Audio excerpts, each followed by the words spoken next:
Bienvenue sur ma chaîne YouTube. Une fois n'est pas coutume, on va revenir sur trois méthodes pour détourer une forme sur une photo. Donc il y en a trois. Il y a une forme, il y a une méthode qui est un peu destructive. Et puis il y a la méthode classique du masque de calque et le mode composite. Donc l'idée c'est de vous montrer les deux méthodes principales tout en passant d'abord par la méthode qui est un peu plus simple mais qui ne vous permet pas de retravailler derrière.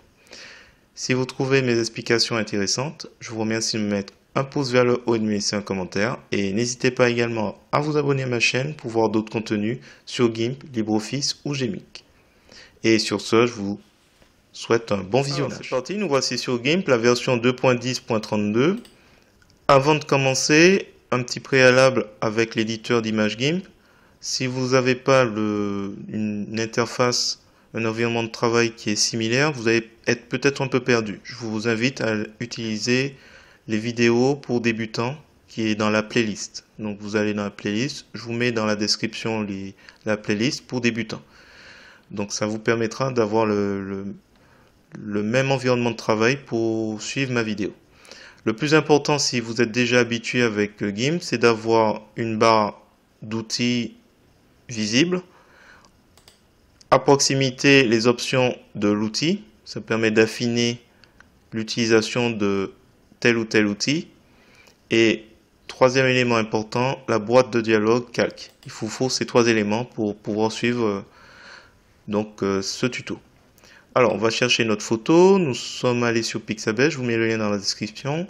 Il faudra cliquer sur le bouton j'aime et cliquer sur télécharger gratuitement. Je vais prendre 1280 par 1920, mais si vous avez un ordinateur plus performant, n'hésitez pas à prendre plus grand. Je clique sur ouvrir, il ouvre aux dimensions demandées dans une nouvelle fenêtre.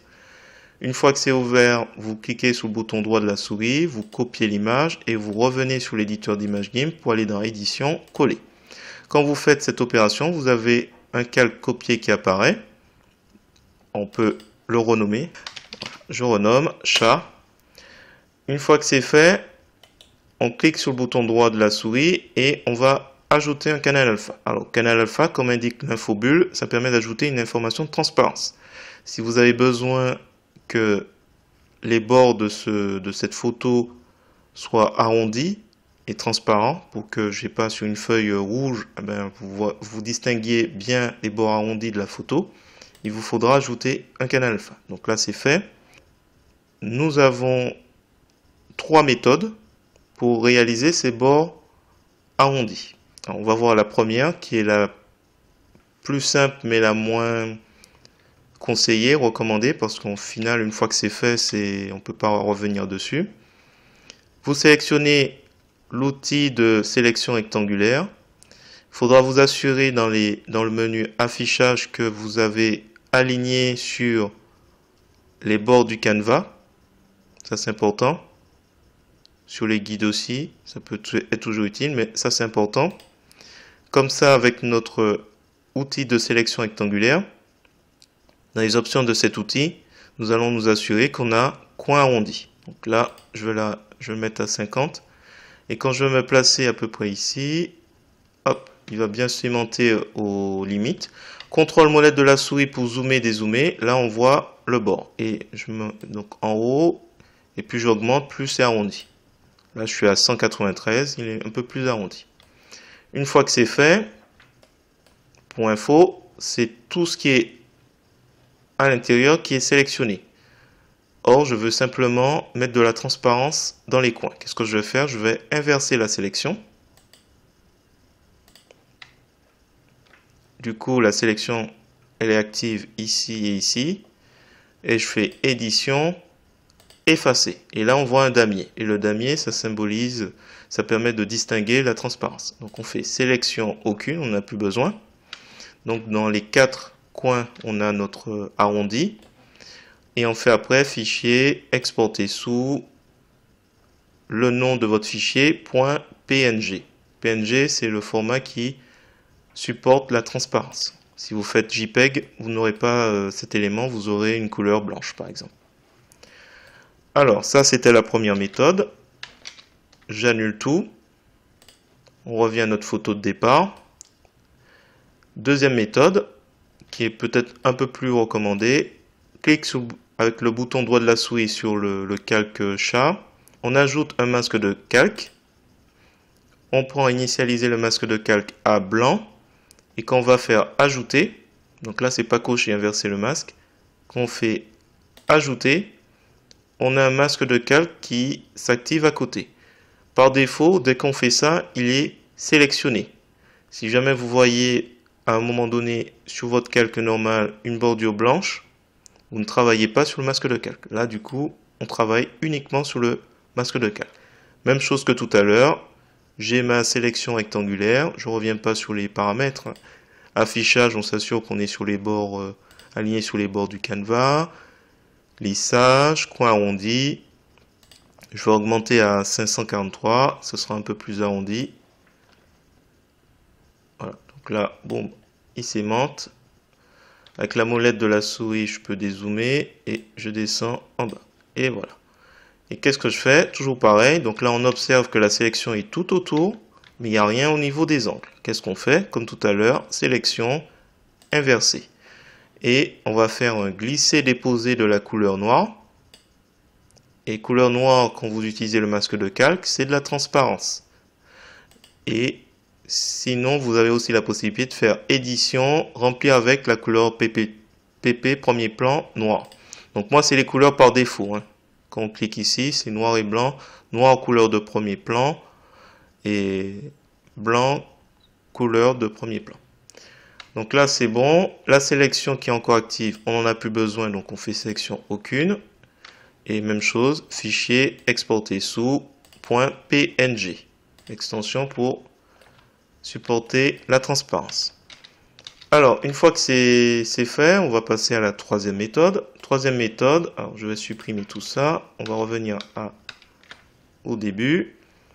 Troisième méthode, un peu plus de boulot. On va créer un nouveau groupe de calque. On va laisser le nom, je ne change pas. Je vais juste glisser, déposer ma photo de chat. Et je vais créer un calque transparent ici. Et je vais l'appeler forme. Donc forme, nom normal. Hop, je remets auto pour le mode composite. Et pour remplir, on remplit de transparence. On valide. Donc la forme, il est au-dessus. On va le mettre en dessous. On va faire un clic droit de la souris sur chat. Et on va modifier le mode. On va le mettre réduire à la toile de fond. Donc là, on ne s'inquiète pas, ça a disparu. On redescend sur le calque transparent qui est en dessous. On va simplement, comme tout à l'heure, prendre l'outil de sélection rectangulaire. Dans les options de cet outil, mode en place actuelle, lissage, on va laisser. Et coin arrondi. Et là, même chose. On fait, alors là, c'est moins visible. Hop. Hop. Je vais réduire un peu les bordures. Et là, comme tout à l'heure, en s'assurant qu'on est bien sur le calque transparent, on va faire un glisser-déposer de peu importe la couleur. Et voilà, on a nos fameux éléments arrondis. Sélection aucune, et c'est bon. Donc même chose, fichier exporté sous .png. Il faut savoir que si vous avez déjà un élément rempli, vous pouvez aussi travailler autrement. Alors, je vais prendre un autre exemple. Je vais effacer le calque forme. Si je m'amuse avec les outils de sélection rectangulaire, ce qu'on va faire, alors, là le problème c'est que c'est pas bien visible. Alors ce que je vais faire, c'est que je vais créer un calque blanc. Je vais l'appeler fond. Voilà. Hop. Donc là, il s'est mis un fond. Hop. Je le place juste en dessous. Comme ça, c'est un peu plus visible. Donc il est juste après mon groupe de calque. Si je le replie, il est en dessous. C'est juste pour être plus visible. Je reviens sur forme. Et du coup, je reprends l'outil de sélection rectangulaire. Hop, je vais recommencer. Donc l'outil de sélection rectangulaire, mode remplace sa sélection actuelle. Le bord arrondi, on va le retirer. Je vais cliquer sur fixer proportion, donc il n'y a rien de dessiné. Et quand on fait fixer les proportions 1 sur 1, on obtient un petit carré. Donc là, je vais faire un petit carré. Je vais le remplir de la couleur noire. Donc, pour rappel, on est toujours sur le calque forme de tout à l'heure. CTRL molette de la souris pour faire un gros plan. Je vais prendre l'outil de sélection elliptique. Je descends dans les options de cet outil pour mettre lissage et fixer aussi. Cocher. Qu'est-ce qu'on va faire? On va faire un petit cercle. Donc j'ai pris la ligne de centre à chaque fois. Ça peut être toujours utile. Donc on le positionne ici et voilà. N'hésitez pas à regarder dans les options de l'outil si vous avez les mêmes choses que moi. Donc là il est positionné. Je fais un glisser-déposer de la couleur noire. CTRL molette de la souris pour dézoomer. Une rotation de cette forme avec l'outil de rotation. Outil de rotation, donc ici. Outil de rotation. Option de l'outil calque, puisque c'est un calque qu'on va transformer. Normal. Type d'interpolation, on va mettre cubique.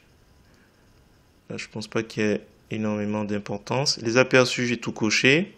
Donc là, je vais cliquer. Quand je clique, on a une petite boîte de dialogue qui apparaît. Je vais mettre moins 45 degrés. Rotation. Et je vais dupliquer cette forme. Et là, je vais aller chercher ici l'outil de retournement. Comme sa flèche l'indique, on va faire un retournement horizontal. Donc, toujours option de l'outil, j'ai pas bougé. Je vais travailler quoi? Le calque. Sélectionner copie de forme. Horizontal, donc comme l'horizon. Voilà. Donc là, déjà, on a une petite idée de ce que je suis en train de créer. Je reprends l'outil de déplacement. Je vais faire un gros plan et je vais me positionner, voilà, pile poil sur la pointe. Donc là, on a déjà notre cœur. On va fusionner ces deux éléments-là pour être beaucoup plus tranquille. On va déplacer l'ensemble. Donc on est toujours sur l'outil de déplacement. Je vais le déplacer ici. J'essaie de trouver le meilleur angle. Voilà. Alors là maintenant mon fond je peux le retirer si mon idée est de faire de la transparence derrière. Donc je fais hop, voilà. Là si on avait une feuille de papier, ça ne sert à rien d'avoir tout ça. Donc on va recadrer tout ça. On prend quoi? On prend l'outil de découpage qui ressemble à un cutter. Dans les options de cet outil, on s'assure que calque actuel seulement est décoché et supprimer les pixels découpés est coché. Et on a juste à faire cet élément. Et on clique au milieu. Et on a notre élément qui est bien sélectionné. Voilà. Ce que je viens de réaliser avec le mode sur donc chat, pour rappel, mode composite réduire à la toile de fond, on peut le réaliser avec les deux méthodes précédentes. Donc si vous avez une forme, vous le prenez. Alors ce qu'on peut retrouver aussi régulièrement, je vais vous montrer une autre possibilité, c'est une sélection de la forme qui a déjà été créée préalablement. Et après, on utilise cette forme. Je vais vous montrer tout de suite. Je reprends cette photo, clique sur le bouton droit de la souris, copier l'image. Je vais créer un nouveau projet. On va laisser celui-là en repos. Donc, fichier, coller comme nouvelle image. Donc là, on a un seul calque. Et on va s'imaginer qu'on a aujourd'hui gagné une forme, une autre photo. Donc là, je vais juste le récupérer. Édition, alors ça c'est pas la peine, on va la coller ici, coller, voilà, on a gagné. Alors ça me permet de vous montrer calque aux dimensions de l'image, puisque là on a un petit calque qui est rogné au niveau au plus juste, donc je veux qu'il soit, la limite soit un peu plus grande, voilà, et Donc l'arrière-plan, c'est la couleur blanche. Et là, ça va me permettre de vous montrer ce qui se passe quand on retire le canal alpha. Donc là, je ne peux pas le sélectionner, puisque la transparence que l'on voit en aperçu, ça signifie qu'il y a le canal alpha. Donc on peut que le supprimer. On va le supprimer. Qu'est-ce qui se passe? Il remplace par la couleur blanche. Alors, on va s'imaginer qu'on est allé chercher l'image chat. Alors, de deux choses l'une, soit vous avez les deux images enregistrées sur votre disque dur, c'est-à-dire une image du chat et une image de la forme. Donc par conséquent, vous êtes allé dans Fichier, Ouvrir, vous allez aller chercher sur votre disque dur, ou vous avez fait un copier-coller, peu importe la méthode. Mais vous vous retrouvez dans ce cas-là. Qu'est-ce qu'on fait en utilisant les trois autres méthodes qu'on a vues précédemment? Alors, première méthode, la méthode brute de décoffrage. On prend une sélection de la forme qui est en dessous. Je vais la renommer d'ailleurs, cœur. Et on va l'appliquer au-dessus. Donc là, je sélectionne le calque cœur. Je prends la baguette magique, l'outil de sélection contiguë. Dans les options de l'outil, je vais prendre en place la sélection actuelle. Je vais retirer adoucir les bords et dessiner un masque. Ça peut être toujours utile. Donc dessiner un masque. Là, je peux viser, je sais que je suis à peu près dans le cœur. Mais bon, si vous avez un petit doute de positionnement, vous masquez temporairement chat, vous cliquez au milieu.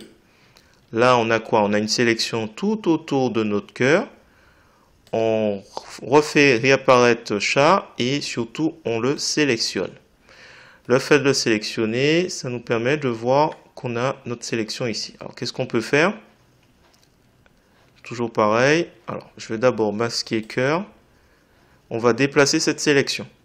C'est une autre possibilité. Donc, sélection. On prend l'outil de déplacement. Dans les options de cet outil, on va sur sélection. Et on va déplacer. On va positionner notre élément. Donc là, c'est un petit peu différent. On aurait très bien pu s'amuser à déplacer la forme de le calque cœur et réduire l'opacité. C'est une autre possibilité. Mais comme ça, vous voyez un peu une autre façon de faire plutôt que copier sur une autre vidéo. Donc là, on a sélectionné à peu près le positionnement de notre élément. Alors, vous pouvez faire édition, couper, édition, coller. On a une sélection flottante. Et on crée un nouveau calque. Et du coup, je peux sélectionner. J'aurais dû faire copier. Voilà. Même chose que tout à l'heure. On recadre avec l'outil de découpage. Je ne reviens pas sur les options. On l'a vu et revu. Voilà. Ça, c'est une possibilité sans utiliser la forme. Allez, je fais CTRL-Z, CTRL-Z, CTRL-Z, CTRL-Z, CTRL-Z. Voilà. On va dire que j'utilise pas la sélection. Je remets donc sur calque. Si on a peur de déplacer une sélection, on peut faire sélection aucune. Et on peut s'amuser avec ici l'outil cœur. On réduit l'opacité et on déplace le calque. Donc c'est peut-être un peu plus simple. Donc on va dire que c'est à peu près bon. Alors je vais prendre l'outil de découpage. Hop. Et donc on pourrait se dire qu'il suffirait de sélectionner la partie blanche. On va faire. On va sélectionner la partie blanche. On va s'assurer qu'on va ajouter de la transparence. Ajouter un canal alpha. D'abord, pour la transparence, je clique sur Supre. Je descends sur chat. Je m'assure que j'ai ajouté le canal alpha activé. Donc je l'ajoute. Donc je suis sur chat, je supprime. Et je vais remonter chat au-dessus. On va revenir un peu avant. Donc qu'est-ce qu'on fait?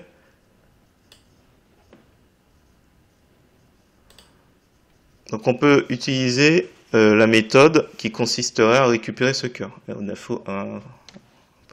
a un petit défaut là, je n'avais pas vu.